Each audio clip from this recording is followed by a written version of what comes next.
अभिषेक गोलू श्रीवास्तव, महानगर मंत्री हिंदू वाहिनी वाराणसी। अभिषेक जी, आज किस तरह का आप ज्ञापन दिए हैं, क्या मामला है?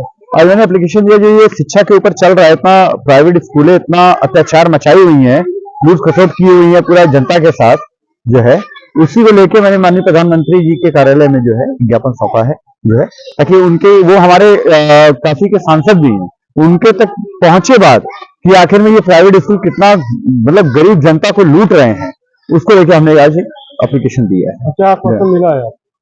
इस पे कार्रवाई होगी, उन्होंने कहा है कि इस पे कार्रवाई करेंगे जो है। और कुछ चीजें और भी है, जैसे सीबीएसई गाइडलाइन के निर्देशों का ये लोग कोई फॉलोअप, कोई मतलब कहते हैं ना कि प्रशासन ने शासन जो इनको किया है, दिया है, गाइडलाइन दिया है, इनकी ये धज्जी उड़ा रहे हैं, एक तरीके से हमारे सरकार को ये बदनाम कर रहे हैं, ये जितने प्राइवेट स्कूल वाले हैं। दूसरा, राइट टू एजुकेशन के तहत एडमिशन के पैसे जो ये आरटीआई जो एडमिशन होता है, उसके भी ये स्कूल वाले पैसे मांग रहे हैं, जो फ्री शिक्षा जो बच्चों को दी चाहिए, उसके लिए भी ये पैसे मांग रहे हैं जो है। उसके बाद उत्तर प्रदेश सरकार के जो नियम है, जो उन्होंने गाइडलाइन तय किया है उत्तर प्रदेश सरकार ने, उसकी भी अवहेलना कर रहे हैं जो है। कोई मतलब सरकार की किसी गाइडलाइन को कोई मानने से इनकार कर देना कि मेरे पास कोई गाइडलाइन आई ही नहीं है। उसके बाद सभी जो जितने इनके क्या स्टाफ हैं, पहले तो इनका वेरिफिकेशन होना चाहिए जो है, जितने भी स्टाफ इनके क्या है उनका भी वेरिफिकेशन होना चाहिए, और जो प्रबंधक है उसका भी वेरिफिकेशन होना चाहिए, कहीं उसके ऊपर कोई संगीन धाराओं में कोई अपराध तो नहीं किया उसने, या कोई मुकदमे तो नहीं है, उसको लेके एक वेरिफिकेशन होना चाहिए। आप टीचर रखते हैं, शिक्षक रखते हैं, तो उसको लेके होना चाहिए। और दूसरा, मैं आपके माध्यम से मैं जनता से एक अपील करना चाहूंगा कि आप अपने बच्चों को या अपने परिवार के किसी भी महिला या किसी को भी अगर आप स्कूल में भेजते हैं एज ए टीचर या पढ़ने के लिए भी, तो पहले उस स्कूल का वेरिफिकेशन करवा लें, ताकि उसके प्रबंधक किसी संगीन धाराओं में लिप्त तो नहीं है।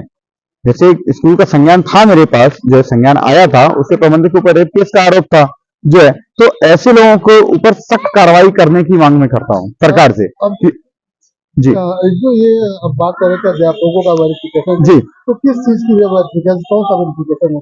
जैसे हम लोग जो है आपका जैसे वेरिफिकेशन जो होते हैं, जैसे हम लोग पासपोर्ट बनवाने जाते हैं तो हम लोग का वेरिफिकेशन होता है ना, कहीं हम लोग किसी धाराओं में लिप्त तो नहीं है, पुलिस वेरिफिकेशन।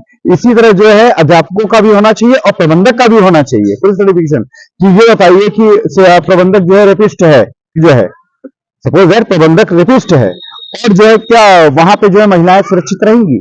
हमारे घर की अगर कोई महिला जा रही है अगर टीचिंग करने, या बच्चे जा रहे हैं, क्या वो सुरक्षित रहेंगे?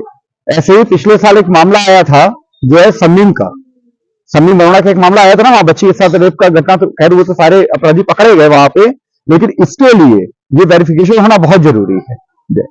कुछ ऐसा क्या कोई विद्यालय है कि जिसे आप जानते हैं कि इसमें अनियमितता के लिए उनका नाम बताएं? बिल्कुल, जैसे आप कई विद्यालय हैं इसमें, जैसे ओग्रो पब्लिक स्कूल आप देख लीजिए, चिल्ड्रंस अकेडमी देख लीजिए, हैप्पी मॉडल देख लीजिए, आप आरएन पब्लिक स्कूल देख लीजिए, आप डब्ल्यूएच स्मिथ स्कूल देख लीजिए, इनकी फीस आप देख लीजिए, ये हर साल फीस में वृद्धि कर रहे हैं जो है।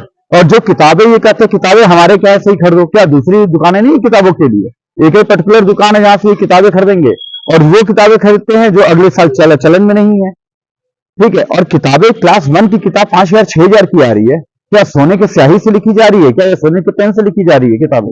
जो इतनी महंगी किताबें हैं जो है, तो ये चीज सोचना चाहिए, गार्जियन को भी सोचना चाहिए इस चीज को। यूनिफॉर्म के बारे में क्या कहेंगे? यूनिफॉर्म देखिए, हर साल में 2 बार तो यूनिफॉर्म इनका होता है, चेंज होते हैं, और ये हर साल जो है मतलब हर महीने कुछ ना कोई एक्टिविटीज के नाम पर ये पैसे लेते रहते हैं गार्जियन से, तो इसके लिए भी सरकार को एक ठोस कदम उठाने चाहिए। एक्टिविटीज जो होती है उसमें लड़का भी तो इम्प्रूव करता है। नहीं, लड़के इम्प्रूव करते हैं, सही बात है, लेकिन कहाँ ये है कि भाई आप जो है गार्जियन का गला दबा के आप लीजिए। गार्जियन से अगर 2 दिन या 4 दिन अगर लेट हो जाता है फीस जमा करने को लेके, तो टीचर्स जो है बच्चों को तारीफ करते हैं, बच्चों को क्लास से निकाल देते हैं। अब ये घटना अपने प्रतापगढ़ की हुई है, कक्षा 9 की बच्ची थी, उसको जो है बेइज्जत करके स्कूल से निकाल दिया गया क्योंकि उसकी फीस नहीं जमा थी, उसको परीक्षा में नहीं बैठने दिया गया, उसने आत्महत्या कर ली। उस घर से, इस परिवार से जाके पूछे कितनी तकलीफ होती है जब कोई बच्चा ये घर छोड़ के जाता है। जो ये सुविधाएं, जैसे भारतीय जनता पार्टी की सरकार है, तो सरकार की जो है सरकारी स्कूलों पर ऐसी सुविधाएं दे, लोग प्राइवेट में ना जाए। मैं आपके माध्यम से यही कहना चाहता हूं जो है कि जितने भी प्रतिनिधि मंडल है, चाहे वो विधायक हो, चाहे सांसद हो, चाहे मंत्री, जितने प्रतिनिधि मंडल है, अगर वो अपने अपने क्षेत्रों के या अपने अपने विधानसभा के अगर स्कूलों को वो गोद लेके उसको बेहतर अगर करे ना, तो सारे प्राइवेट स्कूल जो घुटने पे आ जाएंगे। ये इसको बेहतर करना चाहिए, उसमें शिक्षा बेहतर करनी चाहिए।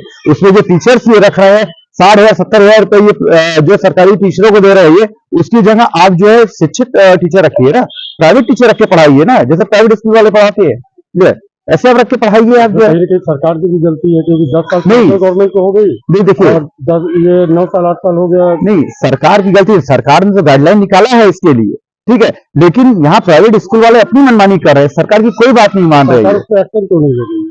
सरकार एक्शन ले रही है, अभी देखिए 66 स्कूलों पे जो है जुर्माना लगा हुआ है इसको, सरकार एक्शन ली है, लेकिन आपको ऐसा कार्य नहीं करना होता, नहीं। सरकार भी तो कहीं ना कहीं बैठी हुई है। बिल्कुल, लेकिन जो है देखिए सरकार ऊपर का राजा तो हमारा ईमानदार है, लेकिन जो अधिकारी बैठे हुए हैं ना, वो जमीनी स्तर पे काम नहीं कर रहे हैं।